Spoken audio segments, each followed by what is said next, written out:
अगर मैं बोलूँ सिर्फ 15 दिन में तुम अपनी रैंक चेंज कर सकते हो, तो क्या तुम मानोगे? सच बताओ तो बच्चों, अगर तुमने ये वीडियो स्किप किया, तो शायद तुम उन बच्चों में आ जाओगे जो बोलते हैं काश मुझे थोड़ा और वक़्त मिल जाता। बट इन रियलिटी टाइम तुम्हारे पास ऑलरेडी है, उसे कैसे यूज़ करना है वो तुम्हें नहीं पता।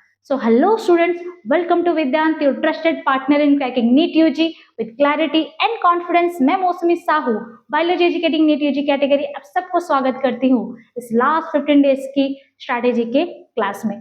बच्चों, हर साल लाखों स्टूडेंट्स इन लास्ट 15 डेज में 3 गलतियां बहुत बार दोहराते हैं। पहली गलती करते हैं रैंडम पढ़ना, दूसरी गलती पैनिक कर जाते हैं, तीसरी गलती लास्ट डे आते आते वो गिव अप कर लेते हैं, और फिर जब रिजल्ट निकलता है तो बोलते हैं अरे पेपर टफ था, मेरा किस्मत मुझे साथ नहीं दिया। लेकिन ट्रुथ क्या है, सच क्या है? सच ये है बच्चों की तुमने जो स्ट्रैटेजी अप्लाई की थी, जो तुम्हारे पास स्ट्रैटेजी थी वो गलत थी। लेकिन आज इस वीडियो को देखने के बाद तुम्हें एग्जैक्टली पता चल जाएगा रोज कितना पढ़ना है, क्या पढ़ना है और क्या नहीं करना है। और अगर तुमने स्ट्रिक्टली ऑनेस्टली इन चीजों को फॉलो किया ना बच्चों, मैं दावे के साथ कह सकती हूँ इन 15 दिनों में तुम्हारा गेम चेंज हो सकता है। तो सबसे पहला रूल, सबसे पहले आपको बच्चों क्या करना पड़ेगा, एक पहला रूल फॉलो करना पड़ेगा। दैट मीन आपको कोई भी नया चैप्टर नहीं पढ़ना है। Okay, there is no new chapter in this last 15 days. आपको कोई भी नया चैप्टर नहीं पढ़ना है। अभी हीरोगिरी का टाइम नहीं है। आप नया चैप्टर पढ़ के कोई हीरोगिरी का काम नहीं कर सकते। अभी आपको स्मार्ट बनना है। और स्मार्ट कैसे बनोगे? आपको एनसीईआरटी ही करनी है। आपने जो एनसीईआरटी जितना पढ़ा है उस पे आपको मास्टरी करनी है। ओके, इस पे आपको मास्टरी करनी है ताकि आपको जब से जहां से जितना भी टफ क्वेश्चन आए एग्जाम में, आप वो एग्जाम बिना रुके, बिना डरे और बिना मिस्टेक के कर पाओ। ओके, दूसरा आपको करना क्या है, इसके साथ साथ बच्चों आपको एक third layer revision system follow करना है। इसमें आपको करना क्या है, आपको पहले लेयर में एनसीईआरटी फॉलो करना है। मैं हमेशा बच्चों को कहती हूँ कि एनसीईआरटी ही पढ़ो। ओके, तो इसमें आपकी जो भी इंपॉर्टेंट लाइन्स है प्लस इंपॉर्टेंट डायग्राम्स है उसको आपको माइंड में फिट कर लेना है। देन लेयर 2 पे आपको क्या करना है, पीवाईक्यूज करने हैं। एटलीस्ट आपको 10 इयर्स के पीवाईक्यूज तो करने ही करने हैं, लगाने तो लगाने ही है। क्योंकि अब जब आप 10 इयर्स के पीवाईक्यूज करोगे तो आपको पता चल जाएगा कि कौन सा हाई वेटेज टॉपिक है और कौन सा मॉडरेट टॉपिक है। ओके, इससे आपको हेल्प ये होगी कि आप एग्जामिनेशन में घबराओगे नहीं। तीसरा आपका क्या होगा, मिस्टेक नोटबुक।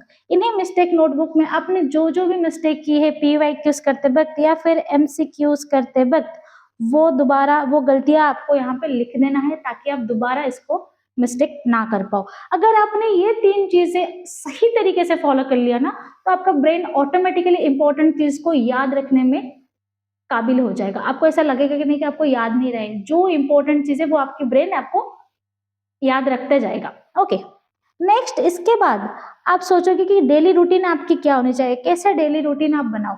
तो बच्चों डेली रूटीन में हमेशा याद रखो मॉर्निंग में, ओके, मॉर्निंग में आपको क्या करना है, एनसीईआरटी करनी है। एटलीस्ट आपको 2 से 3 चैप्टर रिवीजन करना है।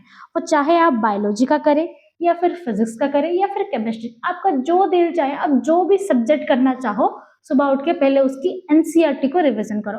मैक्सिमम आप कितना भी कर सकते हो, लेकिन मिनिमम आपको 2 से 3 चैप्टर तो रिवाइज जरूर करने हैं। फिर उसके बाद आफ्टरनून में आते आते आपको पीवाईक्यूज करने हैं और साथ ही साथ एमसीक्यूज लगवाने हैं। ओके, एमसीक्यूज भी प्रैक्टिस करनी है।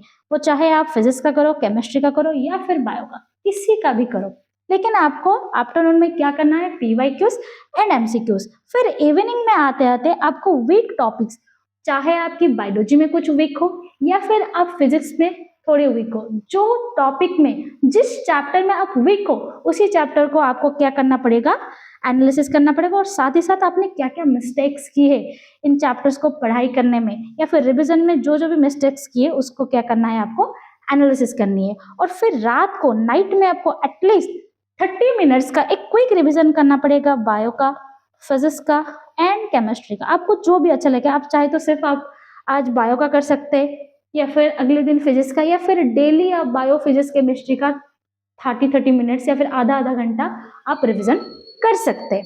ओके, बस आपको इतना ही करना पड़ेगा। ओके, तुम बोलोगे कि मैम हमारे पास टाइम नहीं है, हम कैसे करें?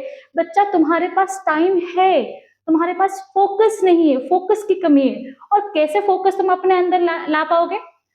मोबाइल से दूर हटना पड़ेगा तुम्हें, डिस्ट्रैक्शन से दूर। सिर्फ 5 दिन अगर ये चीज फॉलो कर लिया जो अभी मैंने बोला, देखना तुम्हें ऐसा लगेगा, तुम खुद शॉक हो जाओगे कि अरे यार मैंने इतने कम टाइम में इतना कवर कैसे कर लिया। ओके, यही बात तुम्हारे अंदर फोकस और कॉन्फिडेंट बढ़ा पाएगा। और लास्ट डे में बच्चे क्या करते हैं? रैंडम नोट्स बनाना स्टार्ट कर लेते हैं, दूसरों के नोट्स फॉलो करना स्टार्ट कर देते हैं, दूसरों की स्ट्रैटेजी कॉपी करते, रैंडम यूट्यूब वीडियोस देखकर अपनी टाइम वेस्ट करते। बस बच्चों बंद कर दो ये सब। ऑलरेडी तुम्हारे पास तुम्हारी खुद की स्ट्रैटेजी है, उसे फॉलो करो, अपनी प्रॉब्लम्स को, अपने मिस्टेक्स को फिक्स करो। ओके, अगर तुम ये सब नहीं करोगे तो तुम्हारी फोकस घटती जाएगी।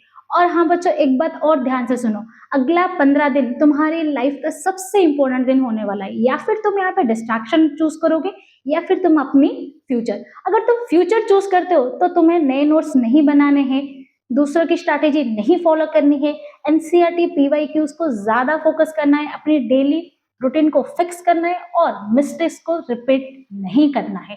देखना फिर 15 दिन बाद जब तुम एग्जाम हॉल में होगे और तुम्हारे हाथ में क्वेश्चन पेपर होगा, या तो तुम वहां पे कॉन्फिडेंटली बैठे होगे या फिर रिग्रेट कर रहे होगे, काश मैं मैम की बात मान लेता, काश मैं वो चीजें फॉलो कर लेता।